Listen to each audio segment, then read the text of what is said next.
आता एक कोणीतरी पॉडकास्टमध्ये सांगताना पाहिलं की अघोरी दिखा, कोई अघोरी था उसने कहा की मैं महाभारत काल से हूँ.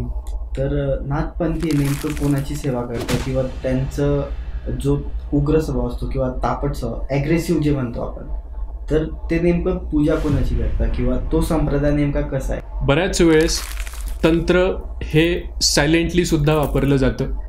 सो बेसिकली तंत्राचा कशा पद्धतीने वापर वगैरे केला जातो?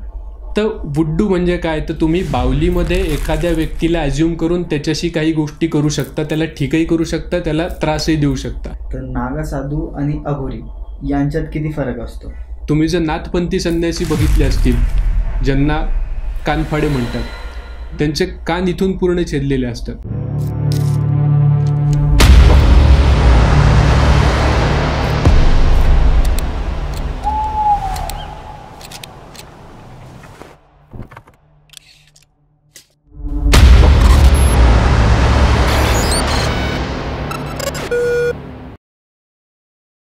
नमस्कार मित्रांनो, ज्ञान जर्नीच्या नवीन एका पॉडकास्टमध्ये आपल्या सर्वांचं स्वागत.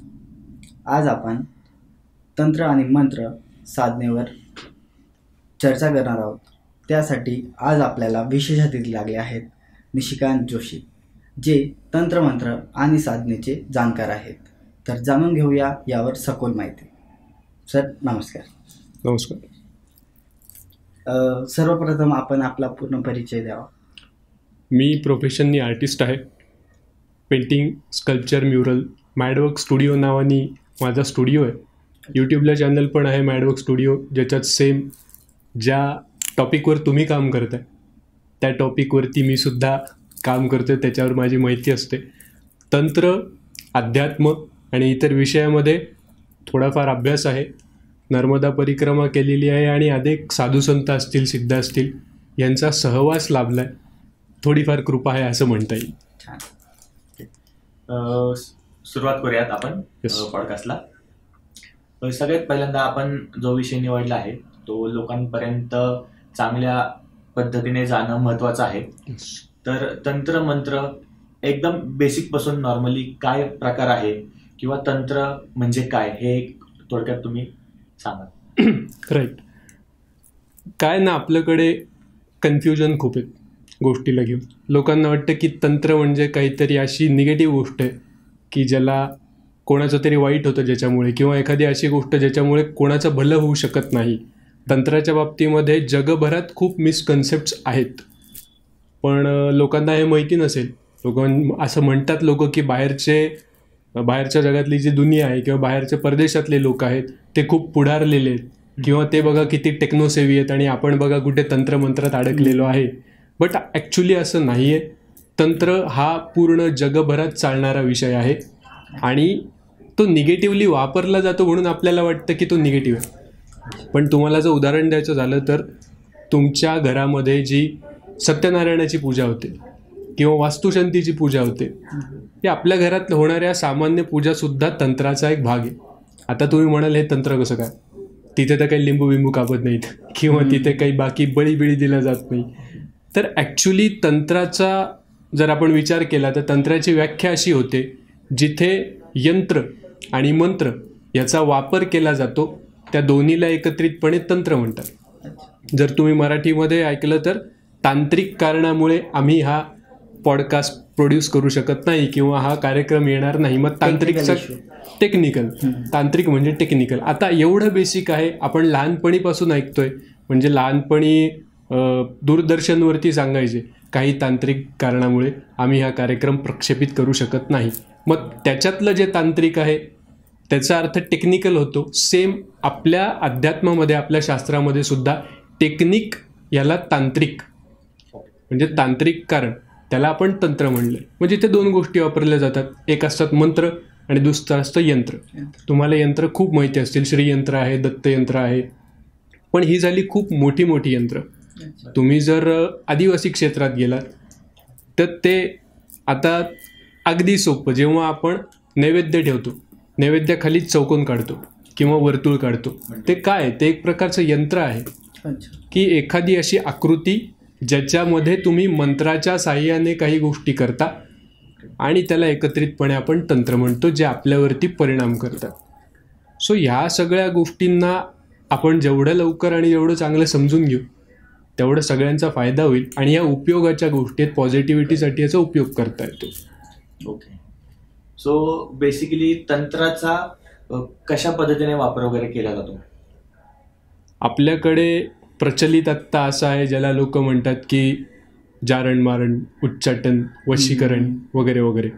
बट तंत्राचा उपयोग आपल्याला आपल्या फायद्यासाठी सुद्धा करता येतो आणि चांगल्या गोष्टींसाठी, कोणाला बरं करण्यासाठी सुद्धा याचा उपयोग होतो. कोणाला झालेली बाधा काढून टाकायची असेल तर त्याच्यासाठी सुद्धा उपयोग होतो. तंत्र म्हणजे एखादी मांडणी करून तुम्ही मंत्र उच्चारण करता आणि त्यातून काहीतरी वाईटच होतं असं नाही. बऱ्याच वेळेस तंत्र हे सायलेंटली सुद्धा वापरलं जातं. तिथे यंत्र आपण स्वतः असतो, मंत्र आपण स्वतः म्हणतो. तुम्हाला जर भैरवतंत्र माहिती असेल, भैरवतंत्र नावाचं एक खूप सुंदर पुस्तक आहे, शास्त्र आहे. त्याच्यामध्ये त्यांनी सांगितलेलं आहे आपण ध्यानाला कसं उपलब्ध होऊ शकतो. तुम्ही प्रत्येकाने सर्च करून बघा. भैरवतंत्र पुस्तक तुम्हाला, फार छोटं पुस्तक आहे बट ते पुस्तक तुम्हाला गुगलवर सुद्धा PDF त्याची अवेलेबल आहे. भैरवतंत्रावरती सगळी माहिती आणि ओपन आहे. मग भैरवतंत्रात काय सांगितलं आहे? भैरवतंत्रामध्ये शिवपार्वती संवाद आहे. पार्वती महादेवांना विचारते की मला ध्यान कसं उपलब्ध होईल, मला परमतत्वाला जाणून घ्यायचं, तर मग मी काय केलं पाहिजे. तर मग त्याच्यानंतर शंकर त्याच्यावरती सांगतात, महादेव सांगतात की तू श्वासांवरती ध्यान दे, श्वासांवरती लक्ष दे. मग श्वासांवरचे 112 टेक्निक्स त्यांनी सांगितलेले आहेत आणि ते अगदी सोपे आहेत. त्याच्यातले तुम्ही 1 किंवा 2 जरी सिद्ध केले अगेन हा असा शब्द आहे की लोकांना वाटतं सिद्ध केले म्हणजे काय करावं लागतं आपल्याला. सिद्ध केले म्हणजे तुम्ही त्या गोष्टी शिकल्या, तुम्ही त्या गोष्टी तुम्हाला यायला लागल्या, म्हणजे तुम्ही एखादं स्किल शिकलात. म्हणजे जसं व्हिडिओ एडिटिंगचं स्किल आहे, तुम्हाला ते यायला लागलं म्हणजे तुम्ही त्याच्यात सिद्ध झाले. जसं मी आर्टिस्ट आहे, मला एखादं पेंटिंग यायला लागलं तर मी त्याच्यामध्ये सिद्ध झालो असं आपण म्हणू शकतो. तर एखादं आसन किंवा एखादी विधी तुम्हाला यायला लागली म्हणजे तुम्ही त्यात सिद्ध झाले. ते आसन किंवा ती विधी तुम्ही सिद्ध केली तर तुम्हाला आरामात ध्यान लागू शकतं. तर त्यामध्ये काय, तिथे कोणती वेगळी मांडणी नाही आहे, तिथे कोणतं यंत्र आपल्याला मांडावं लागत नाही, काही फुलं व्हावी लागत नाही, काही करावं लागत नाही. तिथे आपण स्वतः यंत्र असतो. आपण बसायचं म्हणजे पद्मासन घालायचं, मग नाकावर ध्यान केंद्रित करायचं. असे खूप प्रकार आहेत आणि साधे सोपे सरळ प्रकार आहेत ज्याच्यामध्ये काहीच वेगळं करावं लागत नाही, ते पण तंत्र आहे. तर मग असे सुद्धा तंत्राचे प्रकार असतात ज्याच्यामध्ये आपण स्वतः यंत्र असतो. कोणतीही गोष्ट आपण घेतली, आता आदिवासी क्षेत्रामध्ये तांत्रिक विधींचा वापर खूप केला जातो. साधं सोपं उदाहरण घ्यायचं तर तुम्हाला माहिती असेल बाहुली, काळी बाहुली असते. तर लोक घाबरतात. जनरली घराच्या बाहेर पण आपण लावतो का, तर नजर लागू नये म्हणून. ॲक्च्युली आपल्याकडे या गोष्टी निगेटिव्हली बघितल्या जातात, पण तुम्ही फॉरेन कंट्रीमध्ये बघितलं, आत्ताही तुम्ही गुगलवर सर्च करा, वुड्डू तंत्र म्हणून त्यांचा एक मोठा कोर्स आहे. वुड्डू तंत्र. अच्छा. तर वुड्डू म्हणजे काय, तर तुम्ही बाहुलीमध्ये एखाद्या व्यक्तीला ॲज्युम करून त्याच्याशी काही गोष्टी करू शकता, त्याला ठीकही करू शकता, त्याला त्रासही देऊ शकता. हे टेक्निक आहे. आपण याला इथे अंधश्रद्धा म्हणतो. मग फॉरेनचे एवढे पुढारलेले देश या सगळ्या गोष्टी जर करतायत, त्याला ऑकल्ट सायन्सचं जेव्हा आपण नाव देतो तेव्हा आपल्याला छान वाटतं. म्हणजे आपल्या भारतीय संस्कृतीमध्ये त्याला आपण तंत्र म्हणतो, किंवा आपल्या आदिवासी क्षेत्रामध्ये किंवा इतर गावाकडे सुद्धा याचे वेगवेगळी नावं आहेत. ती ऐकून आपल्याला वाटतं की अरे हे काय अंधश्रद्धा आहेत, अशा गोष्टी नसतात. तर जेव्हा फॉरेनच्या गोष्टी असतात त्यांना आपण म्हणतो ऑकल्ट सायन्स. आपल्या इथल्या गोष्टींना लोक नावं ठेवतात, पण आजकाल तुम्ही बघितलं तर सरस हा ट्रेंड चालू आहे की शिकलेले लोक, वेल सेटल आणि बॅकग्राऊंड चांगला असलेले लोक सुद्धा ऑकल्ट सायन्स शिकतात. त्यांना शिकवणारे कोण आहेत तर फॉरेनचे लोक आहेत. तिकडून आल्यानंतर एखादी गोष्ट आपण ॲक्सेप्ट करतो, आपल्याकडे असल्यानंतर आपण त्याला नावं ठेवतो, ही आपली जुनी खोड आहे. तर ऑकल्ट सायन्स तिकडे सुद्धा केल्या जातात. वुड्डू तंत्राबाबत मी जे सांगत होतो, तर आपल्याकडे ती पद्धत आहे. तिथे यंत्र काय बनवलं जातं, तर एक बाहुली असते. प्रत्येक वेळेस बाहुलीच असेल असं नाही, तुम्ही काही घेऊ शकता. प्रत्येक ठिकाणी वेगवेगळ्या गोष्टी सांगितल्या आहेत. तर ह्या गोष्टी साध्या साध्या पद्धती किंवा एकदम साधं एखादं कपडा किंवा फळ किंवा अशा गोष्टी घेऊन सुद्धा केल्या जातात. अच्छा. बापरे. प्रत्येक वेळेस वेगळी किंवा स्पेशल मांडणी असेल असं नाही. तुम्ही बघितलं असेल, जुने आपले आजी आजोबा सांगायचे की आमच्या गावात एक संन्यासी आले होते किंवा एक बाबा आला होता, एक महात्मा आला होता, तपस्वी होते, ऋषीमुनी होते, जे कोणी असतील साधू संन्यासी. जुने लोक सांगायचे की त्यांनी फक्त म्हटलं की तुमचं असं होऊन जाईल आणि ते व्हायचं. का व्हायचं? तर मग ती मंत्रांची शक्ती असते. तंत्र, मंत्र आणि यंत्र या 3 गोष्टी एकमेकांमध्ये एवढ्या मिक्स आहेत की आपण त्याला वेगवेगळं काढून नाही वापरू शकत. एखादी गोष्ट तुम्ही सिद्ध केली, जसं भैरव तंत्रामध्ये तुम्ही ध्यानासाठी एखादी विधी सिद्ध केली, तुम्ही ध्यानाला उपलब्ध होऊ शकता, तुम्हाला आरामात ध्यान लागेल. त्यानंतरच्या होणाऱ्या गोष्टी आहेत त्या पण तुम्हाला त्या एक्स्ट्रा ऑर्डिनरी असतात, त्याच्यावर प्रत्येकजण विश्वास ठेवेलच असं नाही, पण त्या गोष्टीसुद्धा तुम्हाला सहज साध्य होऊ शकतात. पण फक्त बायफर्गेट जर आपल्याला करायचं असेल यंत्र, तंत्र आणि मंत्र, तर ते असं डिरेक्टली हे ह्याला तंत्र म्हणतात, मंत्र म्हणतात आणि ह्याला यंत्र म्हणतात वरवर जरी दिसत असलं तरी एखादा मंत्र जेव्हा सिद्ध होतो त्याच्या आधी तुम्ही तंत्राशी रिलेटेड, यंत्राशी रिलेटेड काहीतरी केलेलं असतं, मग एखादा मंत्र सिद्ध होतो. बेसिकली जसं आता तुम्ही सांगितलं की बाबा मंत्र किंवा एखादा तंत्र सिद्ध होतो किंवा सिद्ध करतात, प्रत्येक गोष्ट त्याच्यामध्ये थोडक्यात वापरली जाते. जसं की ऋषीमुनी आधी एखादा शाप वगैरे द्यायचा असेल तेव्हा पाणी वगैरे वापरायचे. बरोबर. त्या पाण्याला पण एक एनर्जी असते, त्याला पॉझिटिव्हिटी असते. तशी जेव्हा आपण ते मंत्र म्हणतो त्या मंत्राची पण एक एनर्जी त्यातनं बाहेर निघते, पॉझिटिव्ह एनर्जी असेल किंवा जर एखादा ब्लॅक मॅजिकचा असेल तर ती निगेटिव्ह एनर्जी बाहेर निघते, जे काय असेल ते. तर त्या जी एनर्जी बाहेर निघते त्या एनर्जीचा हा परिणाम असतो का आपण जे तंत्र करतो हा ऍक्च्युली त्याचा परिणाम असतो? ह्यामध्ये 2-3 गोष्टी असतात. जर तुम्ही परंपरा बघितली, तंत्र परंपरा असेल, आता तंत्र परंपरा ही वेगळी आपल्याला म्हणता येत नाही. प्रत्येक संन्यास परंपरेमध्ये कुठेतरी तुम्हाला या बाबतीमध्ये सांगितलं जातं. म्हणजे प्रॉपर तुम्ही सगळ्या गोष्टी तांत्रिक पद्धतीनेच केल्या पाहिजेत किंवा तुम्ही वेगळे तांत्रिक झालात तर ती गोष्ट वेगळी. तंत्रपीठ पूर्णपणे वेगळे, ते कम्प्लिटली तांत्रिक विधी करत असतात. बट जेव्हा जे सात्विक संप्रदाय आहेत त्यांच्यामध्ये सुद्धा मंत्रशक्तीचा वापर मोठ्या प्रमाणामध्ये होतो. जसं शंकराचार्य परंपरा आहे, त्यांच्यामध्ये मंत्रशक्ती याचा खूप मोठा परिणाम आणि परंपरा त्यांच्याकडे आधीपासून आहे.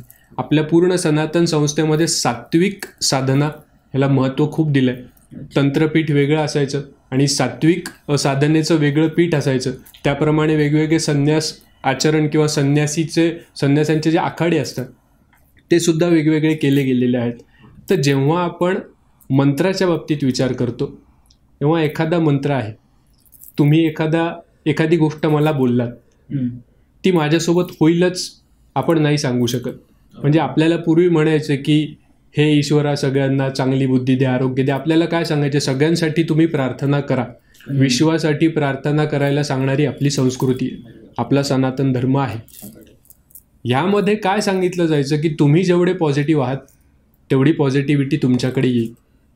कोणताही व्यक्ती सिद्ध असेल तो तुम्हाला शाप देतो किंवा तो चांगलं बोलल्यानंतर तुमच्यासोबत चांगलं होतं, त्याच्यामागे त्याचे प्रयास असतात, त्याची साधना असते, सिद्धी असते. आता तुम्हाला असं वाटते किंवा तुम्हाला वाटते की मी सिद्ध झालो पाहिजे, वाचा सिद्धी मला आली पाहिजे, ज्याला बेसिक भाषेत वाचा सिद्धी म्हणतात, की तुम्ही जे म्हणाल त्या सगळ्या गोष्टी होतील. तुम्ही चूक म्हटलं चूक, वाईट म्हटलं वाईट. पण त्यासाठी तुम्हाला यम, नियम, आसन, प्राणायाम या सगळ्या गोष्टी पाळाव्या लागतील. नियम संयमामध्ये राहावं लागेल. मग तुमचा पूर्ण डेली रुटीन ठरलेलं असतं. तुमचं खाणं कसं असेल, तुम्ही उठणार किती वाजता, तुम्ही कोणता योगाभ्यास करणार, तुम्ही भिक्षा मागून खाणार का. जे लोक ह्या गोष्टी करू शकतात त्यांचं तुम्ही मागचं जीवन बघा. कोणीही व्यक्ती उठून काही बोलला आणि होतं असं नाही, त्यामागची त्याची साधना बघा. एखादा संन्यासी, एखादा महात्मा, एखादा संत किंवा एखादा फक्कड जो असतो त्या व्यक्तीची कळत न कळत साधना झालेली असते. जे संन्यासी असतात ते जाणून बुजून गुरुपरंपरेनुसार ते सगळी साधना करतात, त्यांना तसं बनवलं जातं. त्यांचा आहार आणि सगळ्या गोष्टींवरती कंट्रोल असतो, ते कोणाच्याही हातचं खात नाहीत. मोहमायापासून मोहमाया म्हणण्यापेक्षा ते नियमात असतात. ते लिमिटेड लोकांना भेटतात, ते स्वतःचं अन्न स्वतः बनवतात, स्वतः खातात. त्यानंतर ते बऱ्याच गोष्टी पाळतात. वस्त्रापासून ते झोपण्याच्या आणि उठण्याच्या शेड्यूलपर्यंत सगळ्या गोष्टी त्यांच्या फिक्स असतात. स्नान कधी करायचं, ध्यान कधी करायचं, कधी कोणाला भेटायचं, कधी कोणाला भेटायचं नाही. आपल्याकडे सुद्धा या गोष्टी पूर्वापार नॉर्मली पाळल्या जायच्या. पण जसं जसं आपण डेव्हलप होत गेलो सगळ्या गोष्टी मागे पडल्या. पूर्वी म्हाताऱ्या लोकांच्या पाया पडायचे. ज्या लोकांचं वय 80च्या पुढं गेलं आहे किंवा जे 90ला आलेले आहेत, त्यांनी बोललेल्या गोष्टी खऱ्या व्हायच्या. हे आपल्याकडे आधीपासून सांगतात की एखादा वयस्कर व्यक्ती आहे तर त्याची सेवा करा. वयस्कर व्यक्ती तर त्याच्या पाया पडा, आवर्जून पडा, पायावरती डोकं ठेवा. का? कारण तो व्यक्ती त्या लेवलला पोचलेला आहे. तो जे बोलेल त्याचे आशीर्वाद खरे होतील. हे सामान्य माणसाचं होतं. का? कारण त्यांनी आयुष्य त्याप्रमाणे व्यतीत केलेलं असतं. तर ह्या गोष्टी, मंत्राची जी ताकद आपण म्हणतो ती आपण सुद्धा डेव्हलप करू शकतो. कारण आपण जो बोलतोय म्हणजे आपल्याकडे आपली वाणी हे एक शस्त्र आहे. आपल्या भाषेत सांगितलंय की आपली वाणी दुधारी शस्त्र आहे. तुम्ही एखाद्याला चांगलंही म्हणू शकता, एखाद्याचं तुम्ही बिन बोलता त्याचा खूनही करू शकता. म्हणजे काही हत्यार न वापरता त्याचा जीव घेऊ शकता फक्त बोलून. पण तेवढाच त्याचा उपयोग नाही आहे. पूर्वी जर तुम्ही बघितलं असेल, आपल्या पुराणांमध्ये उल्लेख आढळतात की एखादे ऋषी बोलले आणि समोरचा व्यक्ती भस्म झाला. मग का झाला? तर तुमच्या वाणीवरती जर तुमचा तेवढा संयम असेल, मौनामध्ये ताकद असते म्हणतात ना, ती ही ताकद असते की तुम्ही जेवढे मौन राहाल तेवढं तुमच्या बोलण्याला किंमत येते. फक्त बोलण्याला किंमत येत नाही तर तुम्ही जे बोलाल ते खरं सुद्धा होतं. त्याच्या पुढे जाऊन अजून एक गोष्ट आहे की जर तुम्ही एखाद्याला शाप दिला तर त्याचे परिणाम, शाप दिला म्हणजे आत्ता असं कोणी नाही करू शकत की असं पाणी घेतलं, शाप दिला मी तुला, तू भस्म झाला, असं नाही होत. पण जर तुम्ही कोणासाठी वाईट बोलाल आणि जर तुम्ही साधनेत आहात तर खरी व्हायला वेळ लागत नाही, पण त्याचे परिणाम तुम्हाला सुद्धा भोगावे लागतात. ते कसे? कारण एखादी एनर्जी आहे. तंत्र साधनेमध्ये एक म्हण आहे की शक्ती बली मागती है, शक्ती को भोग चाहिए. भोग म्हणजे काय? प्रसाद. म्हणजे काय? बली. प्रत्येक वेळेस आपण कोंबडं बकरा असाच बली नाही. तुम्ही कोणत्या शक्तीचा वापर करताय. आता ही वाणी ही शक्ती आहे. तुम्ही एखाद्यासोबत वाईट काहीतरी बोलाल, एखाद्याला काहीतरी वाईट बोलाल, त्याचे परिणाम तुमच्यावरती सुद्धा होतील. ती शक्ती फिरून तुमच्याकडे येते. एनर्जी आपण जसं म्हणतो सायन्समध्ये आहे की तुम्ही जेवढ्या प्रेशरने एखादी गोष्ट ढकलाल तेवढी ती तेवढ्याच प्रेशरने बाउन्स बॅक होते. या बाबतीत पण तसंच आहे. हा सगळा एनर्जीचा खेळ आहे. तुम्ही ज्या पद्धतीने समोरच्याला बोलताय, तुमचे इंटेन्शन्स जर चांगले असतील, भगवद्गीतेमध्ये आपल्याला सांगितलंय कृष्णाने की शिशुपाल आहे त्याचे 100 गुन्हे माफ होतील, पण त्यानंतर माझं सुदर्शन चक्र चालेल. मग इंटेन्शन जर तुमचे चांगले असतील आणि जर एखादी व्यक्ती ऐकतच नसेल तर त्याला त्याच भाषेत उत्तर देणं, तेव्हा गोष्टी ठीक आहेत. पण तुम्ही उठसूट जर कोणाला अशा गोष्टी करत असले तर त्याचे परिणाम वाईट होतात. याचं तुम्हाला जिवंत उदाहरण बघायचं असेल तर जे असे जारण मारण उच्चाटन वशीकरण करणारे, ज्याला आपल्या सनातन धर्मामध्ये क्षुद्र विद्या म्हणलंय. क्षुद्राचा अर्थ काय होतो की ज्याची व्हॅल्यू नाही आहे, ज्याचा काही स्तर नाही आहे. तुमचे एथिक्स नाही आहेत, तुमचे नियम नाही आहेत. तुम्ही पैशासाठी किंवा द्वेषापोटी अशा गोष्टी जेव्हा करता तेव्हा त्याला म्हणलं गेलं की क्षुद्र विद्या. त्याला म्हणतात की काली विद्या. काली म्हणजे काय? तिथे रंगाशी काही संबंध नाही आहे. क्षुद्र म्हणजे तिथे वर्णाशी संबंध नाही आहे. तिथे संबंध आहे की तुमची विचारसरणी कशी आहे. तुम्ही द्वेषाने भरलेले आहात. तुम्ही हिंदीत अजून एक त्याला म्हणतात की मैली विद्या. मैली विद्या म्हणजे काय की ज्या गोष्टीचा कोणताही स्तर नाही आहे, लेवल नाही आहे, जिथे पवित्रता नाही आहे, कोणासाठी तुम्ही काही करता, तुमची बुद्धी भ्रष्ट झाली. असे लोक जे या सगळ्या गोष्टी करतात त्यांचं आयुष्य तुम्ही बघा. ते लोक कोणत्या परिस्थितीत जगतात, त्यांना खूप आजार झालेले असतात, त्यांच्या आजूबाजूचे लोक असतात, त्याच्यातला एकही व्यक्ती धड नसतो, त्यांच्या फॅमिलीमध्ये प्रॉब्लेम असतात, एक एक करून त्यांच्या फॅमिलीपासून त्यांना दूर केलं जातं. या सगळ्या गोष्टी काय आहेत? ते सगळे त्याचे मिळालेले रिटर्न्स आहेत तुम्ही लोकांसाठी जे करता.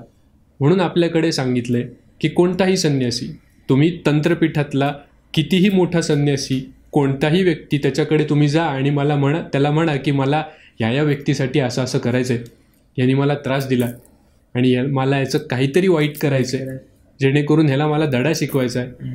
तो संन्यासी पहिल्यांदा तुमच्याकडे वरून खाली बघेल. कोण तू, काय संबंध, का वाईट करायचंय. तो ह्या विषयावर बोलणारच नाही की हा दाखवा फोटो, कोण आहे, काय करायचं, सांगा तुमची स्टोरी काय, मी लगेच करतो. अजिबात नाही. ते तुम्हाला हे समजवतील की ह्या गोष्टी करू नका, या गोष्टी करणं चुकीचं आहे. साधना, सिद्धी, शक्तीचा वापर असल्या फालतू गोष्टींसाठी केला जात नाही, हा कोणताही जाणकार व्यक्ती आणि संन्यासी सांगेल. पण ज्या लोकांचं आयुष्य नियम संयमांच्या शिवाय गेलेलं असतं, आता बाजारामध्ये असे पुस्तकं सुद्धा मिळतात, 45 दिवसात सिद्धी. रेल्वे स्टेशनवर सुद्धा मिळतील तुम्हाला. अनेक पुस्तकं आहेत. एक आता इंद्रजाल नावाचं पुस्तक आहे. ते नकली पण आहे, काही ओरिजिनल पण आहे. एक इंद्रजाल नावाचा पुरातन ग्रंथ सुद्धा होता, इंद्रजाल.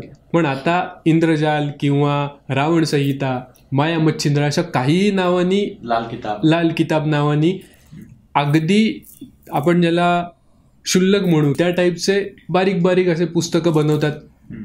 त्याच्यावरती अट्रॅक्टिव्ह, लोकांना छान वाटतील, म्हणजे लोक बघूनच अरे हे काय, असे कव्हर वगैरे डिझाईन करतात की तिथे काहीतरी राक्षस दाखवलाय, अप्सरा दाखवली, अशा काही गोष्टी दाखवतात. तंत्रमंत्र असं मोठ्या टाईपमध्ये प्रिंट करतात आणि तिथे विकायला ठेवतात. त्याच्यातली सगळ्यात मोठी साधना 45 दिवसाची.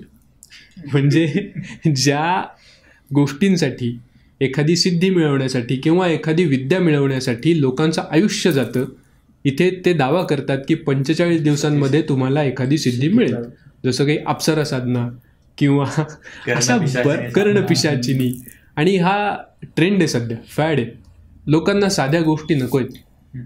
कर्णपिशाचिनी पाहिजे, भैरवमध्ये त्यांना बटुक भैरव पाहिजे, त्यांना उग्र भैरव पाहिजे. या गोष्टींची गरज नाही आहे. पण या गोष्टी खरंच होतात अजूनही. या गोष्टी होतात, बट त्याच्यासाठी साधना करावी लागते. त्यासाठी तुमचे इंटेन्शन्स ठीक पाहिजेत. आता ज्याला साधना करायची आहे, ज्याचे विचार चांगले आहेत, तो या गोष्टींच्या नादी लागणारच नाही. काय माहिती का, एनर्जी पॉझिटिव्ह आणि निगेटिव्ह अशी नसते. एनर्जी आहे. म्हणजे आता आपल्या इथे जी इलेक्ट्रिसिटी आहे ती तुम्ही कोणाला शॉक देऊन मारण्यासाठी सुद्धा वापरू शकता. आणि तुम्ही लाईट लावून, प्रकाश पडून तुम्ही त्याच्यात चांगले कामं सुद्धा करू शकता. तर डिपेंड्स कोण व्यक्ती वापरतो त्यावरती त्याचा उपयोग कसा होईल, त्याचे रिझल्ट कसे येतील. त्याच्यामुळे तंत्र वाईट होत नाही. हा, एखादा तंत्र करणारा व्यक्ती वाईट असू शकतो, त्याचे विचार वाईट असू शकतात. थोडक्यात एनर्जी तिथे डिफरेन्शिएट होते की पॉझिटिव्ह आहे की निगेटिव्ह आहे. एनर्जी करणाऱ्या व्यक्तीवरती असते. म्हणून आपल्याकडे तंत्रपीठामध्ये सुद्धा किंवा कोणत्याही संन्यास आश्रमामध्ये, कोणत्याही गुरु शिष्य परंपरेमध्ये आधी शिष्याला तयार केलं जातं. तुम्हाला एक एक गोष्टी का सांगतात, गेल्या गेल्या तुम्हाला कधीच संन्यास मिळत नाही. आज तुम्ही गेलात एखाद्या संन्यासाकडे, बाबाजी मुझे संन्यास लेना है, ते म्हणतील कोण होतो, क्यों आए हो, क्यों संन्यास चाहिए. आधी तर विचारतील की का बरं तुला संन्यास पाहिजे, घरून भांडण करून आलायस का, आई वडिलांशी पटत नाही आहे का, कुठे पैशाचा फ्रॉड केला आहे का तू पळून चाललाय सगळ्यांपासून. परीक्षा घेतील. तर तुम्ही जर संन्यास परंपरेमध्ये गेले, म्हणजे कोणत्याही संन्यासाकडे गेले आणि त्याला म्हणाले की बाबाजी मुझे संन्यास लेना आहे, तर कोणी तुम्हाला पहिल्या दिवशी संन्यास देणार नाही. आपल्याकडे परंपरा होती. म्हणजे तुम्ही जर संन्यास आश्रमामध्ये बघितलं तर आपल्याकडे आधी 12 वर्ष कमीत कमी एखाद्या व्यक्ती, एखादा मुलगा जर आला असेल तर गुरुच्या सेवेत तो 12 वर्ष राहायचा. 12 वर्षामध्ये त्याला ट्रेन केलं जायचं. आश्रम परंपरा होती. कोणालाही असाच संन्यास दिला जायचा नाही. त्याला सांगितलं जायचं, त्याला शिकवलं जायचं. पहिल्यांदी आल्या आल्या त्याला शिस्त शिकवली जायची. सकाळी इतक्या वाजता उठायचंय, त्यानंतर तुझं हा दिनक्रम राहील, डेली रुटीन तुझं असं असेल. त्यानंतर तुला रात्री या गोष्टी करून नंतरच झोपायचं, सकाळी पुन्हा उठायचंय. मग ती स्टेप पार झाल्यानंतर त्याला सांगितलं जायचं की आता तुला कॉन्सन्ट्रेशन शिकवलं जायचं की तुला ह्या गोष्टी करायच्या आहेत. म्हणजे एक एक त्याला टास्क दिला जायचा. मग तू काय कर, तर फक्त एक लक्ष ठेव एखाद्या गोष्टीकडे. किंवा मग तू गायींची सेवा कर. सेवा करू नको, फक्त लक्ष ठेव, हा माणूस काय करतोय, तो माणूस काय करतोय. अगदी साध्या सोप्या गोष्टी सांगितल्या जायच्या. मग त्याला हळूहळू सांगितलं जायचं की हां आता तू हा मंत्र घे, याचा जप कर. मंत्र काही खूप मोठा असतो असं नाही. सांगायचं ओम नमः शिवाय कर, साधा. ओम नमः शिवाय हा स्वयंसिद्ध मंत्र आहे, सगळ्यांना माहिती. तर ओम नमः शिवायचा जप कर. रोज तुझा एवढा जप झालाच पाहिजे. रोज 100 माळा, 1000 माळा, 1000 जप, 100 माळा, किंवा जेवढी गुरुची इच्छा असेल, ज्या पद्धतीचं त्याला तयार करायचं असेल तसं सांगायचं, हे कर. होता होता काय व्हायचं, त्याच्या नकळत तो व्यक्ती ट्रेन व्हायचा. त्याच्यामध्ये स्टेबिलिटी यायची, त्याची बसण्याची क्षमता वाढायची. मग हळूहळू आपण जर नियम बघितले, यम, नियम, आसन, प्राणायाम, प्रत्याहार, हळूहळू हळू करत त्याला समाधीपर्यंत नेलं जायचं. मग जेव्हा ध्यान सांगायची वेळ यायची, म्हणजे आपल्या ज्या योगासनामध्ये, भारतीय योग पद्धतीमध्ये सांगितलेल्या ज्या 7 स्टेप्स आहेत, त्यामध्ये जेव्हा आपण ध्यानापाशी यायचो तेव्हा दिला जायचा त्याला संन्यास. तोपर्यंत 12 वर्ष गेलेली असायची. बरं, असंही नाही की ज्या दिवशी तुम्ही संन्यास घेतला, भगवी वस्त्र घातली, त्या दिवशी तुमचा संन्यास सिद्ध झाला, असंही नसतं. तेव्हा फक्त तुम्ही डिक्लेअर केलं स्वतःला की मी संन्यासी झालो. तिथून पुढे तुमचा संन्यास फलित व्हायला किंवा तुम्ही स्वतः संन्यासी बनायला, तुमच्यामध्ये संन्यासाचे भाव निर्माण व्हायला किती वर्ष लागतील सांगता येत नाही. भगवा चोला पहन के लोग जिंदगी गुजार देते, लेकिन उनके भीतर कभी संन्यासी प्रकट ही नहीं हो पाता. ह्या गोष्टी आहेत ज्या आपल्याला सांगितल्या नाही जात. लोकांना वाटतं की भगवे कपडे घातले मी झालो. जसं रील पण व्हायरल झाली, हनुमान चालीसा मन म्हटलं काही येत नाही लोकांना. एक्झॅक्टली. आणि त्या रील पण खूप व्हायरल झाल्या की मारतात येत वगैरे. लोकांचं आजकाल काय आहे की धर्माच्या नावावरती पैसा मागण्याचा धंदा, बिझनेस झालाय. बिझनेस झाला. जसं की आपण वस्त्रांवर बोलूया. तुम्ही जो हा तुमची वेशभूषा केली याबद्दल थोडं सांगा. ही वेशभूषा जी आहे ती आपल्या भारतीय सनातन पद्धतीला धरून आहे. पूर्वी जर तुम्ही बघितलं तर प्रत्येक भारतीय स्त्री आणि पुरुष ज्यांचे कान टोचलेले असायचे, कानामध्ये कुंडल असायचे किंवा कानामध्ये काहीतरी आभूषण असायचं. त्यानंतर प्रत्येकाच्या पायामध्ये तोडे असायचे. म्हणजे अगदी महाराजांच्या काळापर्यंत, शिवाजी महाराजांच्या काळापर्यंत प्रत्येक जण पायामध्ये तोडे घालायचा. तुम्ही त्या काळची जर वर्णन ऐकली तर. आत्ता जर तुम्ही राजस्थान साईडला बघितलं किंवा राजस्थान गुजरात बॉर्डरला बघितलं तर ते लोक आज सुद्धा पायामध्ये तोडे घालतात. चांदीच्या त्यांच्या ज्वेलरी असतात पायामध्ये. त्यानंतर प्रत्येकाच्या हातामध्ये कडं होतं. पूर्वी मानाचं कडं घातलं जायचं ती गोष्ट तर वेगळी, पण जन्मतः प्रत्येकाच्या हातामध्ये कडं असायचं. मग ह्या सगळ्या गोष्टी काय होत्या, ज्याचं आपल्या आरोग्याशी थेट कनेक्शन होतं. म्हणजे आपले कान का छेदले जायचे, प्रत्येक धर्मामध्ये कान छेदले जातात असं नाही. आपल्याच धर्मामध्ये कान छेदले जातात का, कारण तो एक पॉईंट आहे जिथून आपली ऊर्जा आपल्या मेंदूपर्यंत पोचण्यासाठी मदत होते. लहानपणी जर मुलाचे कान तुम्ही छेदताय, एका विशिष्ट वयापर्यंत जर तुम्ही आपल्या घरातल्या जुन्या लोकांना विचारलं की कधी बाळाचे कान टोचायचे असतात, तर ते सांगतात की जन्मल्यानंतर एवढ्या एवढ्या महिन्याच्या आतच बाळाचे कान टोचायचे, त्यानंतर टोचून उपयोग नाही. मग तेवढाच पिरियड का टोचायचं तर कधीही टोचू शकतो. आजकाल पिअर्सिंग ते गन लावतात, करतात, पण त्याचा उपयोग होत नाही. त्याच वयात करण्यामागचं कारण काय, तर ज्या वयात तुमच्या, म्हणजे ज्या वयामध्ये हे करतात तेव्हा जर तुम्हाला एक असा ट्रॉमा दिला गेला, ज्याला आपण सोप्या भाषेत ट्रॉमा म्हणू, आणि जेव्हा आपण कर्णछेदन करतो तेव्हा ठरलेलं असतं की तुम्ही धातू कोणता वापरतात, ते सोनं वापरायचं. सोन्याच्या काडीनेच तुमचा कान छेदला जायचा, पितळ लोखंड चालायचं नाही, सोन्याच्या काडीनेच. मग तो धातूच का, हाच पॉईंट का आणि तोच टाईम का, याचा जर आपण विचार केला तर त्या लहान बाळाचं जे वय असतं तेव्हा त्या गोष्टी त्याच्या कानात जेव्हा आपण टोचतो, त्याची जी चेतना असते, एनर्जी असते, ती मेंदूपर्यंत जाते आणि तिथून तो तल्लख व्हायला मदत होते. तुम्ही बघा की ज्यांचे कान छेदले जात नाहीत लहानपणी त्यांच्यामध्ये काहीतरी प्रॉब्लेम्स दिसतात. म्हणजे आपण जर नीट बघितलं, म्हणजे जर आपण खोल विचार केला याचा, सायंटिस्ट लोकांनी याच्यावर अभ्यास केले, प्रूव्ह केले की आपण जर याचा खोल विचार केला तर कुठेतरी माणसाच्या मेंदूवरती त्याचा परिणाम होतो, त्याच्या कुशाग्रतेवरती, त्याच्या कॅप्चरिंग पॉवरवरती परिणाम होतो. याच्यावर संशोधन झालं होतं की जे इस्रायलचे लोक आहेत, ज्यू लोक आहेत, आता खतना करण्याची एक पद्धत आहे. मुसलमान लोकांमध्ये खतना ही वयाच्या खूप नंतर होते. म्हणजे अगदी लहानपणी ते खतना करत नाहीत. मुलगा मोठा झाल्यानंतर, त्याला समजायला लागल्यानंतर त्याची खतना होते. पण जे ज्यू लोक आहेत त्यांच्यामध्ये अगदी तान्ह्या बाळाची खतना करतात. अच्छा. तुम्ही जर सर्च केलं तर तुम्हाला आजही दिसेल, ते आजही करतात. अगदी लहान बाळ असतं त्याला, म्हणजे ज्याला आपण तानं बाळ म्हणतो, त्याची खतना केली जाते. यावरती सायंटिस्टनी रिसर्च केला की याच्यामागे कारण काय.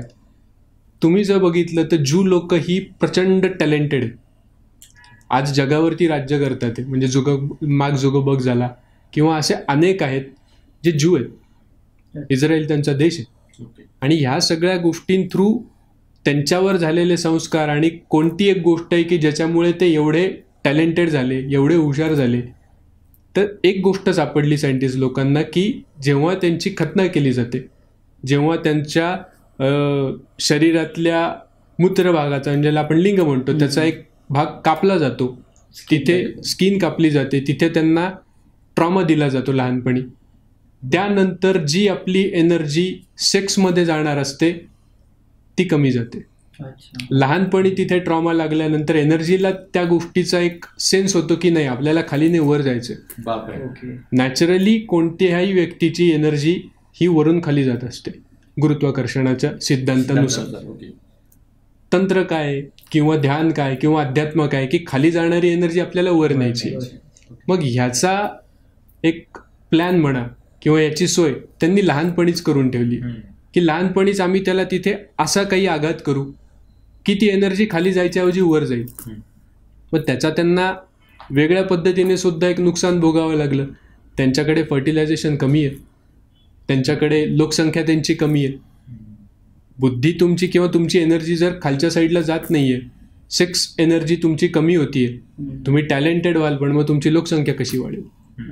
हे तितकं इम्पॉर्टंट. आणि आपल्या भारतातल्या सनातनी लोकांना हे माहिती होतं की तिथे घात करून उपयोग नाही, आपला घात होण्याची शक्यता जास्त आहे. आपण टॅलेंटेड पुढची पिढी बनवू शकतो पण आपली लोकसंख्या कमी होईल, उपयोग आहे का. त्यांनी कान छेदले. त्याच्याही पुढे जाऊन आपण कान फक्त इथे छेदतो. तुम्ही जर नाथपंथी संन्यासी बघितले असतील ज्यांना कानफाडे म्हणतात, त्यांचे कान इथून पूर्ण छेदलेले असतात.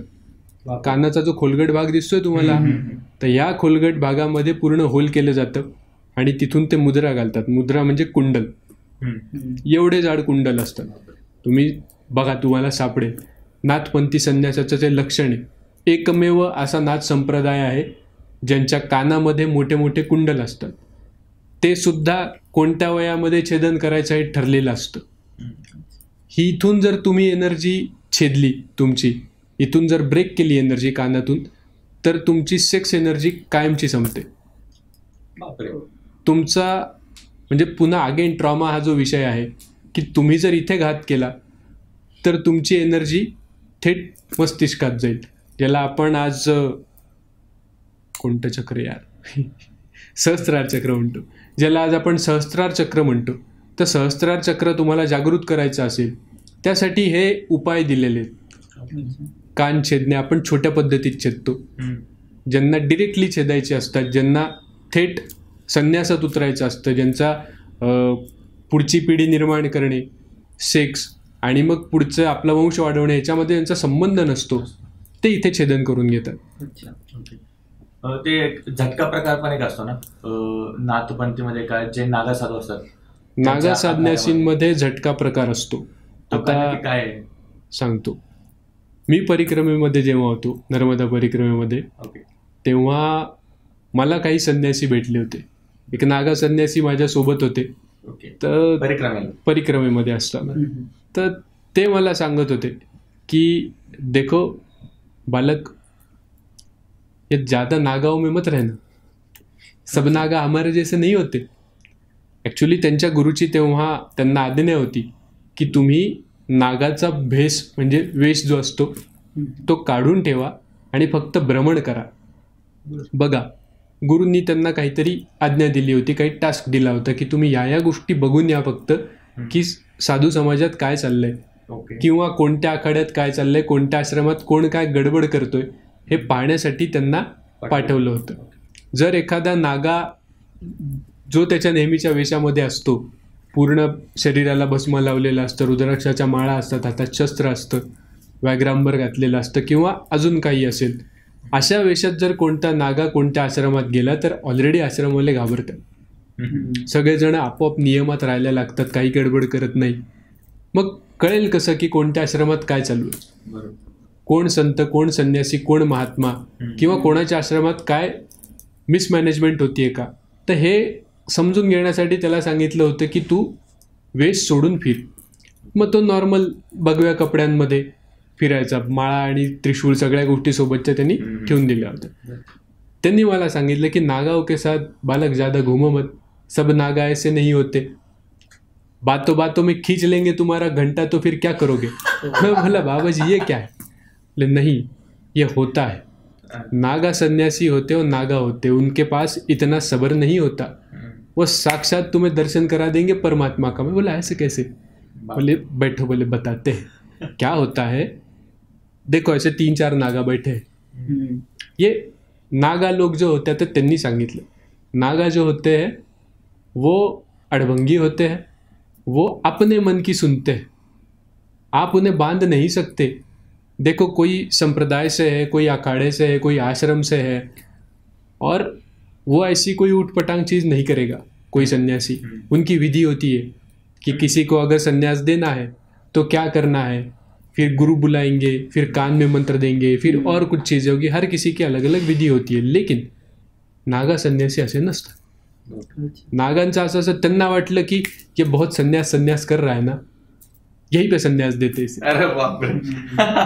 तो तुम्हें बोलेंगे अरे बेटा आप तो बड़े ज्ञानी लग रहे हो, खड़े हो जाओ. और खड़ा होने के बाद खींच लेंगे तुम्हारा औजार और फिर तुम्हारा क्या होगा. जेव्हा काय होतं, आपलं जननेंद्रिय ओढलं जातं, तिथली एक नस तुटते. त्याच्यामुळे आपल्या जननेंद्रियाची जी इरेक्शनची ताकद असते ती कमी होते. बाकी काही हानी होत नाही, दुखतं. पण आपली सेम, मी जसं सुरुवातीला सांगितलं की कान छेदून ज्या गोष्टी करतात किंवा जे ज्यू लोक असतात ते लहानपणीच आघात करून ज्या गोष्टी करतात, त्याच गोष्टी नागा डिरेक्ट करतात. कुछ कान वान छेदने की ताम झाम चाहिए ही नहीं, हमें पता है कैसे करना है, पकड लिया खींच लिया. त्यामुळे होतं काय की आपली एनर्जी वरच्या साईडला जाते, त्याच्यामुळे व्यक्तीला ध्यान लागतं. आता जसं की तुम्ही नागा साधू बोलले, तर नागा साधू आणि अघोरी यांच्यात किती फरक असतो. आता नागा आणि अघोरी ह्या 2 वेगवेगळ्या परंपरा आहेत. आता अघोरी हा सुद्धा एक मठ आहे वेगळा. तंत्रसाधनेमध्ये जेव्हा तुम्ही जाता, आपल्याकडे काय आहे, आपल्याला सांगून ठेवले अघोरी असे असतात, मग ते इकडे सापडतात, त्यांच्याबद्दल खूप सस्पेन्स आहे. मग ते स्मशानात असतात, मग ते सोबत एक खप्पर म्हणजे कवटी ठेवतात. ह्या सगळ्या गोष्टी आपण माइंडसेट घेऊन चाललो आहे अघोरीबद्दल, की असा अघोर परंपरा आहे आणि या गोष्टी आहेत. नागांबद्दल सुद्धा आपल्याकडे सांगितलेत की जे अशा प्रकारे फिरतात आणि काय काय गोष्टी करतात. बट अघोरी तुम्हाला कळणार सुद्धा नाही तुमच्या बाजूला येऊन बसलाय. अघोरींचे कोणते नियम नसतात, ते काही करू शकतात. सो तो साध्या वेशामध्ये तुमच्या बाजूला येऊन बसेल, तुम्हाला कळणारही नाही. तो तुम्हाला काय सांगेल बोलता बोलता ते सुद्धा तुम्हाला कळणार नाही. अशा अनेक गोष्टी आहेत. स्टिरियोटाईप आपण जो करून ठेवला आहे ना की अघोरी असे असतात अघोरी, तो सोडायला पाहिजे. लोक तेवढ्यासाठी फोटोशूट करायला काशीला जातात, मणिकर्णिका घाटावरती, मुझे अघोरी दिख गया था.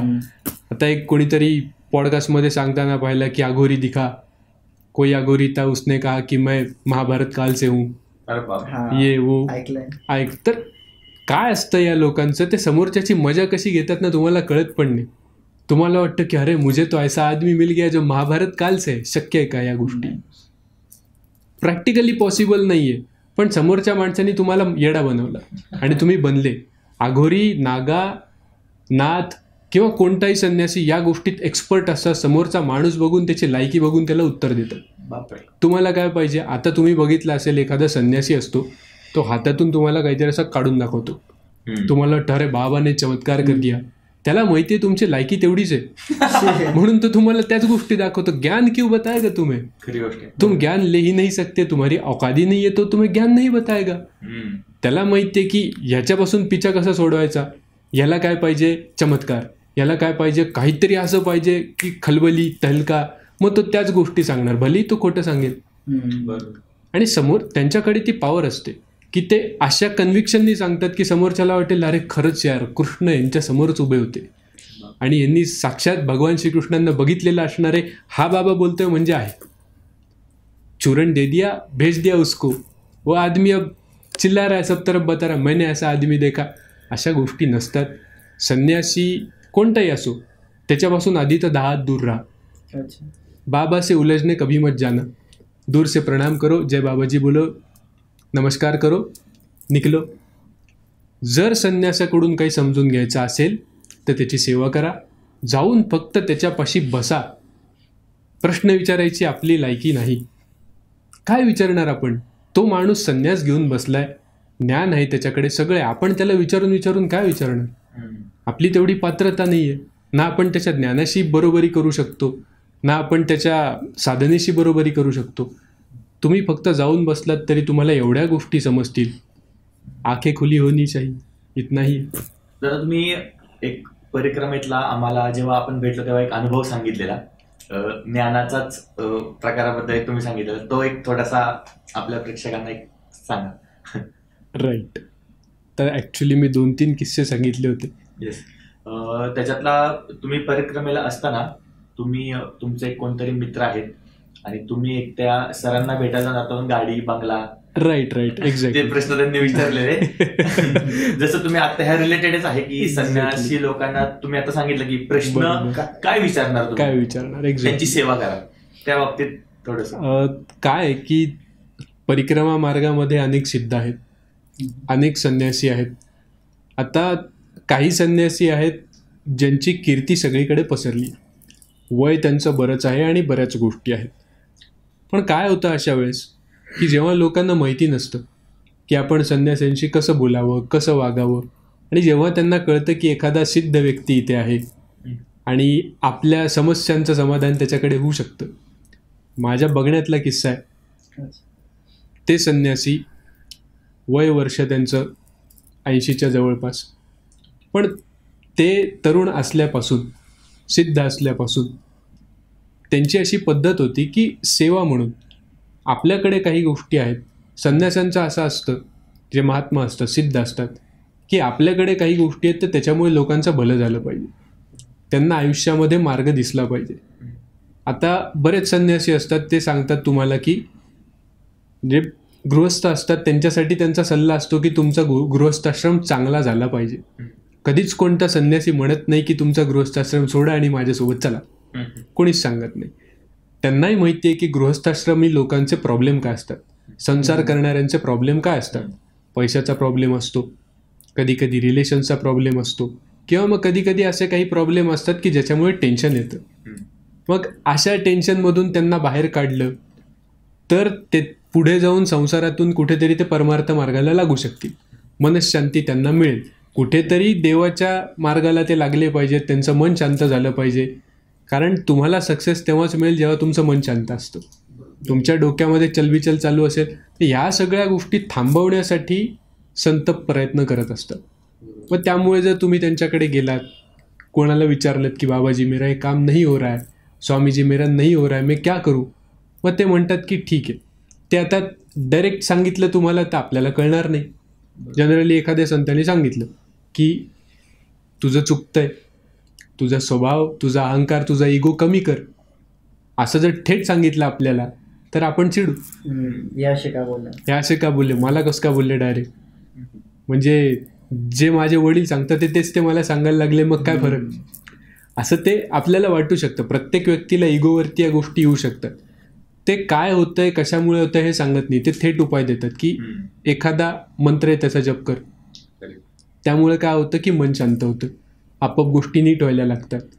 आणि अगेन काहीतरी गोष्ट देतात की ठीक आहे हा नारळ घे किंवा एखादं काय प्रसाद घे, ज्यामध्ये त्यांची खरी साधना असते, जी साधना त्यांनी केली, त्यांची एनर्जी ते त्या प्रसादा थ्रू देतात आणि म्हणतात की हा खा, तुला याचा फायदा होईल. तर अशा गोष्टी जेव्हा संत करत असतात तेव्हा आजूबाजूच्या लोकांना काय वाटतं की अरे इनके पास ये लोग आके गए और इनका सब कुछ ठीक हो गया. मग ह्यांच्याकडे गेल्यानंतर आपल्याला सगळ्या गोष्टींचं सोल्युशन मिळतं म्हणून लोक त्याचा गैरफायदा घ्यायला लागतात. माझ्या बघण्यातलं उदाहरण असं, ते संन्यासी आता आठवड्यातून एकदाच फक्त ते भेटतात, वय बरंच झालेलं आहे, पण लोकांची वृत्ती आज अशी आहे की त्यांना भेटायला जायचं किंवा त्यांच्याशी बोलायचं तर एक मोठी लिस्ट बनवतात की आपल्याला हे विचारायचं ते विचारायचं, मग मी गाडी घेऊ का, मी फ्लॅट घेऊ का, मी अजून काही गोष्टीत इन्व्हेस्ट करू, मग माझ्या मुलाचं काय, माझ्या मुलीचं काय. ह्या सगळ्या गोष्टी करण्यासाठी ते संन्यासी बनलेत का? ह्या गोष्टी संन्यासांना विचारण्याच्या आहेत का? तुमच्या लाईफचे छोटे छोटे छोटे छोटे प्रॉब्लेम आहेत ते तुम्ही संन्यासांना सिद्धांना विचारून त्यांना त्रास देणार का? ते बिचारे तुमच्या भल्यासाठी तुम्हाला वेळ देतात तीच खूप मोठी गोष्ट आहे, तुम्हाला त्यांचं दर्शन होतं तीच खूप मोठी गोष्ट आहे. पण लोकांना याचा सेन्स नसतो. आपल्या छोट्या छोट्या चिल्लर गोष्टी, म्हणजे थोडक्यात सांगायचं झालं तर एखादा अगदी 2 वर्षाचा मुलगा 80 वर्षांच्या आजोबांकडे जातो आणि त्यांना सांगायला लागतो की आजोबा मला ना माझ्या त्या बाजूच्या मित्रांनी मारलं, मी काय करू, मला त्याचा खूप राग येतो, चिडचिड होती. 80 वर्षाच्या आजोबाला माहिती असतं अरे हे किती चिल्लर गोष्ट आहे, किती साधी छोटी गोष्ट आहे, हा उगाच टेन्शन घेतोय. पण मग ह्या छोट्या गोष्टीसाठी सारखं 80 वर्षाच्या आजोबाला त्रास देणं हे योग्य आहे का?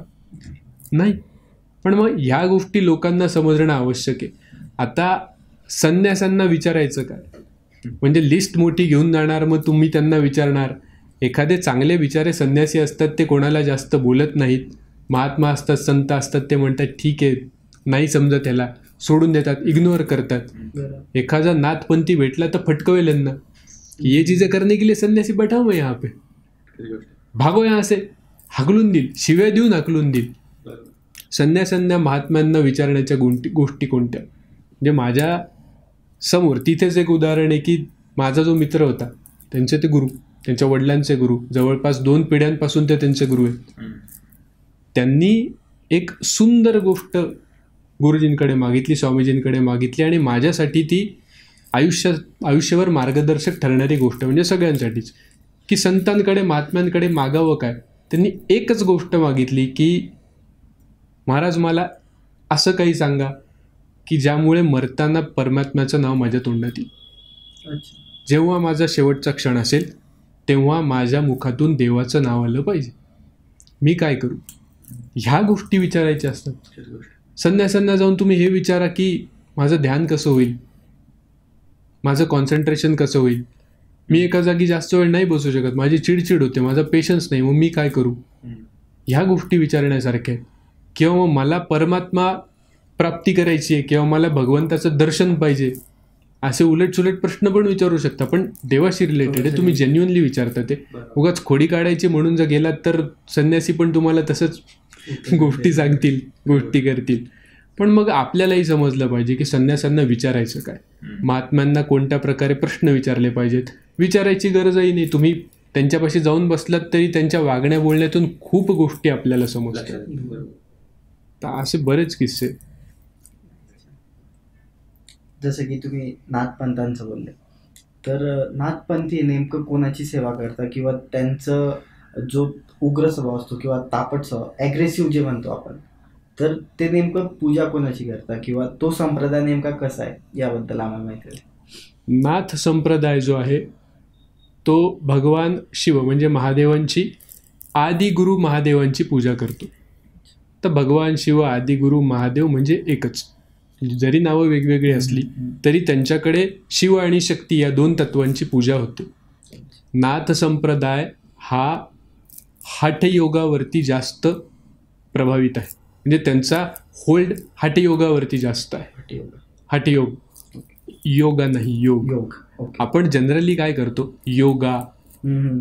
ते फॉरेनचे लोक योगा म्हणले ठीक आहे, आपण योग म्हणलं पाहिजे.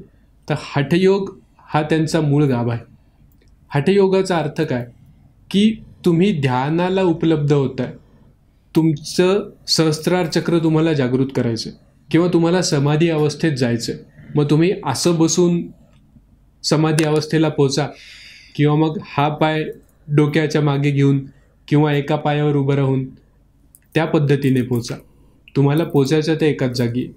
नाथ संप्रदाय जो आहे तो शरीराच्या प्रत्येक अवयवा थ्रू समाधीपर्यंत जाण्याचा एक मार्ग आहे. एवढा सगळा हठयोगाचा मार्ग सांगून सुद्धा, म्हणजे गोरखनाथांबद्दल सांगितलं जातं, मच्छिंद्रनाथ जरी नाथ संप्रदायाचे आद्य गुरु असले तरी सुद्धा गोरखनाथांना सगळ्यात जास्त मानलं जातं. गोरखनाथ असं म्हणलं जातं की सिपाही थे गोरखनाथ जी वजीर थे. राजा तो मच्छिंद्रनाथ थे लेकिन गोरखनाथ जी वजीर थे, सिपाही थे. गोरखनाथ जी ने नाथ संप्रदाय का इतना प्रचार प्रसार किया. म्हणजे गोरखनाथांनी एवढ्या सिद्धी मिळवण्यासाठी एवढे रस्ते, एवढे मार्ग, एवढे ध्यानाचे मार्ग, हठयोगाचे मार्ग, एवढे आसन, एवढ्या सगळ्या गोष्टींचा शोध लावला.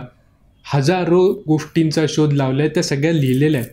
आता काही उपलब्ध आहेत, काही नाही आहेत, पण लिस्टेड 2000+ असे गोरखनाथांनी शोधलेले मार्ग आहेत ज्याच्या थ्रू आपण सिद्धी प्राप्त करू शकतो किंवा ज्याच्या थ्रू आपण साधनेला, समाधीला उपलब्ध होऊ शकतो. एवढ्या गोष्टी गोरखनाथांनी शोधल्या. त्याच्यातून लोकांमध्ये एक म्हण किंवा एक वाक्प्रचार प्रचलित झाला, गोरखधंदा. आपण म्हणतो गोरखधंदा काय गोरखधंदा लावला. गोरखधंदाचा अर्थ असा होतो की लोक जेव्हा कन्फ्यूज होतात, ह्या मार्गाने जाऊ का त्या मार्गाने जाऊ का, कोणत्या मार्गाने जाऊ, मी काय करू. गोरखनाथांनी 2000 मार्ग सांगितलेत समाधीकडे जायचे, पण मला कळत नाही कोणत्या मार्गाने जाऊ. त्याला म्हटलं गेलं गोरखधंदा. हा पॉझिटिव्ह वर्ड आहे, आत्ता आपण निगेटिव्हली वापरतो. तर नाथ संप्रदाय हा शिवशक्तीची पूजा करतो. आपल्याला वरवर दिसताना नाथ फार कडक दिसतात. आपल्याला वाटतं की अरे ये बाबा तो मारेगा, लांब राहा यांच्यापासून. त्यांचा भेसही तसा असतो की आपल्याला त्यांच्याकडे बघून भीती वाटते. आणि नाथ संप्रदायात एक की तुम्ही खरं बोला, स्पष्ट बोला. कोणताच नाथ तुम्हाला घुमून फिरून बोलणार नाही, तुम्हाला गोड उगाच बोलणार नाही, तुम्हाला तो चॉकलेट रॅपिंग करून बोलणार नाही, तुम्हाला काही आवरण करून बोलणार नाही, किंवा असं नाही म्हणणार की ठीक आहे तू आहेस खूप चांगला, पण काय ना थोडीशी अशी तू बदल केलास तर त्यांच्याकडे जमत नाही. तर तोंडावर म्हणतील तू अगर ठीक नाही, बर्ताव तूने ठीक नाही किया तो चिमटा मारूंगा तुझे. ह्या गोष्टी घाबरण्यासाठी नसतात किंवा कोणाला धमकवण्यासाठी नसतात. त्यांची वागण्या बोलण्याची पद्धत एवढी स्ट्रेट आहे, सरळ आहे की जसं आता एखाद्या घरामधले वडील असतात, जनरली प्रत्येकाच्या घरातले वडील जे असतात ते थोडे शिस्तीने कडक असतात. भीती वाटते आपल्याला आधीपासून की अरे काय करतील, त्यांच्यासमोर आपण मस्ती नाही केली पाहिजे, आपण नीट राहिलं पाहिजे. आपण वडील आले की आपण व्यवस्थित बसतो, प्रत्येक जणाच्या घरचं शांत बसतो की अरे नाही वडील आलेत आपले. तसंच नाथ संप्रदायाचं. पण आपल्याला माहिती आहे की प्रत्येकाचे वडील काय धरलं की कुटतात असं करतात का? नाही. नाथ संप्रदायाच्या बाबतीमध्ये या गोष्टी आहेत की तुम्ही भलेही त्यांना असं रागीट किंवा चिडणारे असे म्हणत असले तरी एकदा तुम्ही त्यांच्या पसंतीस उतरला किंवा तुमची एनर्जी त्यांच्याशी मॅच झाली तर त्यांच्या एवढा प्रेमळ कोणी नाही. ते तुमच्यासाठी काहीही करायला बसले, पण जर तुम्ही चुकलात तर मग ते बघणार नाही की तुम्ही कोण आहात, काय आहात. त्यांच्याकडे नियम म्हणजे नियम. त्याच्यामध्ये आदेश किंवा अलख निरंजन जर शब्द वापरतात त्याचा नक्की अर्थ काय होतो? आदेश आणि अलख निरंजन, आता जेव्हा आपण महाराष्ट्रात आहोत तर महाराष्ट्रामध्ये आपण म्हणतो अलक्ष निरंजन. जेव्हा आपला क्षचा उच्चार होतो तो उत्तरेकडे जाऊन ख होतो. म्हणजे आपण म्हणतो लक्ष्मण, तिकडे म्हणतात लखन. ओके. आपण म्हणतो धर्मेंद्र, ते म्हणतात धर्मेंदर. जोड अक्षर ते टाळतात. आपण म्हणतो प्रल्हाद, ते म्हणतात प्रल्हाद. तर जेवढं सोपं करून म्हणता येईल तेवढी त्यांची पद्धत असते. म्हणजे आपण म्हणतो देवेंद्र, ते म्हणतात देवेंदर. सिंपल. तर खरा शब्द आहे अलक्ष. अलक्ष म्हणजे काय की तुमचं लक्ष आत असलं पाहिजे. बाहेरच्या गोष्टींवरती, भौतिक गोष्टींवरती लक्ष नको. अलक्ष, एकच लक्ष पाहिजे, परमतत्वावरती लक्ष पाहिजे, म्हणजे तुमच्या आतमध्ये पाहिजे.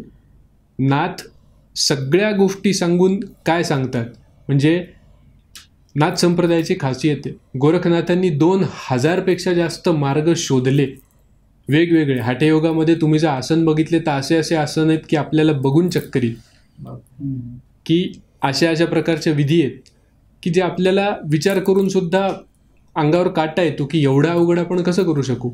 एवढं सगळं सांगून सगळ्यात शेवटी गोरखनाथ काय सांगतात, हासीबा खेलीबा धरीबा ध्यानम. तुम्हाला समाधीला उपलब्ध व्हायचं आहे, तुम्हाला अध्यात्मात काही प्रगती करायची, 3च गोष्टी करा, हसा, खेळा, ध्यान करा. आयुष्य या 3च गोष्टी, ते याच्या पलीकडे आयुष्य नाही. बाकी सगळं खोटं आहे, मिथ्या आहे. नाथ संप्रदायामध्ये ह्या गोष्टींवरती भर आहे की जेणेकरून तुम्ही कोणतीही सिद्धी असेल किंवा कोणत्याही गोष्टी असतील तर या पद्धतीने जातील. मी विसरलो, काय प्रश्न होता. अलख निरंजन किंवा आदेश. आदेश. तर जेव्हा अलख निरंजन आपण म्हणतो तर लक्ष आत पाहिजे, हा एक संदेश आहे, प्रत्येकासाठी संदेश आहे. ज्यांनी समजला त्याच्यासाठी तो संदेश, ज्यांनी नाही समजला त्याच्यासाठी अरे असंच काहीतरी म्हणतात, छान वाटतं म्हणायला, अलख निरंजन आपण म्हणू. तर बॉलिवूडवाल्यांनी या गोष्टी खूप याचा बाजार केला, कोणत्याही प्रकारचा कॉमेडीमध्ये अलख निरंजन वगैरे वापरलं. तर ह्या गोष्टींचा खरा अर्थ वेगळा आहे. आता हा झाला अलखबद्दल. निरंजन म्हणजे काय. आता मराठीमध्ये निरंजन म्हणलं तर आपलं वाटतं निरांजन, आपण देवाच्या समोर लावतो ते, तर नाही. निरंजन म्हणजे काय की तुम्ही एकटे व्हा. एकटे व्हा म्हणजे संसार सोडा का, नाही. निरंजन म्हणजे तुम्ही एक अशी अवस्था असते, आता परिक्रमेमध्ये या गोष्टी सर्रास म्हणल्या जातात संन्यासांकडूनच की 1 निरंजन 2 सुखी 3 में खटपट 4 दुखी.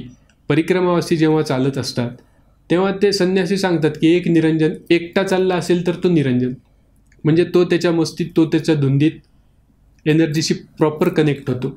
2 सुखी, दोघं चालले असेल ठीक आहे, सुखी आहेत. निरंजन तर नाही आहेत पण ठीक आहे, सुखी आहेत. 3 में खटपट, 3 जण आले की काहीतरी त्यांच्यामध्ये होणार. आणि 4 दुखी, विषयच नाही त्यांचा. 4 जण आले म्हणजे प्रॉब्लेम सुरू, तिथे तुम्हाला त्रासच होणार.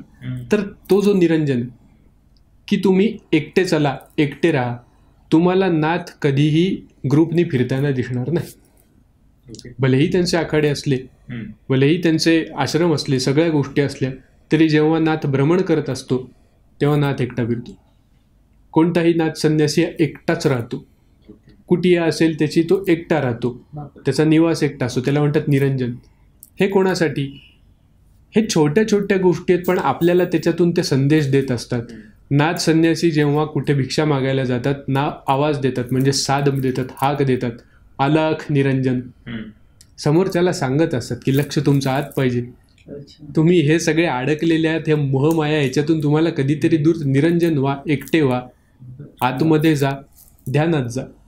ही सांगण्याची एक पद्धत होती. अजून एक असतं आदेश. तर बरेच जण आदेशचा वेगवेगळा अर्थ सांगतात की आदेशचा अर्थ काय, तर तुम्ही आम्हाला आदेश द्या किंवा आम्ही तुम्हाला आदेश देऊ. नाथांना आदेश देणं आपली लायकी नाही, किंवा नाथ संप्रदायातल्या कोणत्या संन्यासाला काही बोलणं कोणाचीच तेवढी लायकी नाही. आदेशचा अर्थ असा होतो, जेव्हा तुम्ही आदेश म्हणता, कोणताही नाथ संप्रदायातला संन्यासी असेल आदेश नॉर्मल म्हणणार नाही.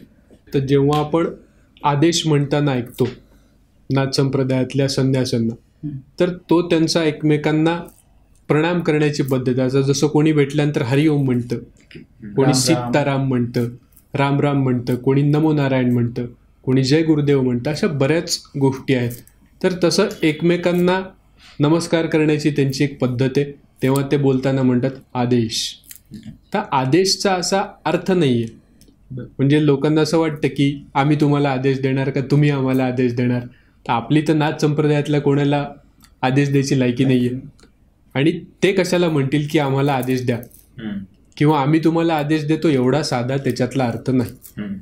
जेव्हा तुम्ही कोणता नाथपंथी संप्रदायातला कोणताही संन्यासी असेल, जेव्हा आदेश म्हणतो तेव्हा तुम्ही कधी नीट ऐका.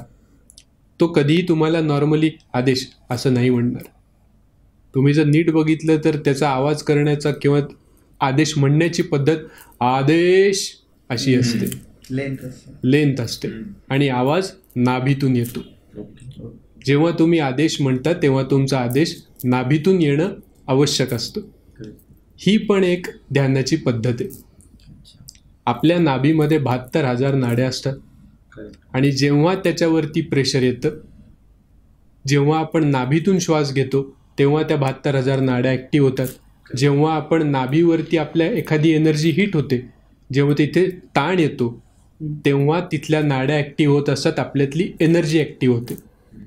आता आपल्याला काय सांगितलं जातं की तुमची एनर्जी इथं आहे, तुमची एनर्जी इथे सहस्त्रार चक्रावरती नाही. तुमची सगळी एनर्जी नाभीमध्ये. म्हणजे रावणाला नाभीत बाण मारला होता त्यामागे एक सिग्निफिकन्स आहे की नाभीत का, तर नाभीमध्ये 72,000 नाड्या असतात. प्रत्येकाची एनर्जी नाभीमध्ये असते. ज्याची नाभी ॲक्टिव्ह असेल किंवा नाभीमधली एनर्जी ज्याची जागृत असेल त्याच्या लाईफमधले खूप एनर्जीशी रिलेटेड प्रॉब्लेम सॉल्व्ह होतात. तो व्यक्ती तेजस्वी दिसायला लागतो, त्याच्या शरीरामध्ये वागण्या बोलण्यामध्ये फरक पडतो. आदेश ही त्यासाठीची टेक्निक आहे की तुमच्या नाभीवरती जोर पडला पाहिजे, आवाज नाभीतून आला पाहिजे. म्हणून ती म्हणण्याची पद्धत आहे आदेश. तो एक मंत्र आहे. मंत्र आपण पहिल्यांदा मंत्रावरती बोलत होतो, तर प्रत्येक मंत्राचे व्हायब्रेशन्स असतात जे तुमच्यावरती काम करतात. तर हा आदेश हा सुद्धा एक मंत्र आहे. तो जप करण्याचा नाही आहे, ज्याच्यात तुम्ही स्वतः यंत्र असता. आणि आदेश म्हटल्यानंतर नाभीवरती तुमचा ताण पडतो, म्हणून आदेश. अच्छा.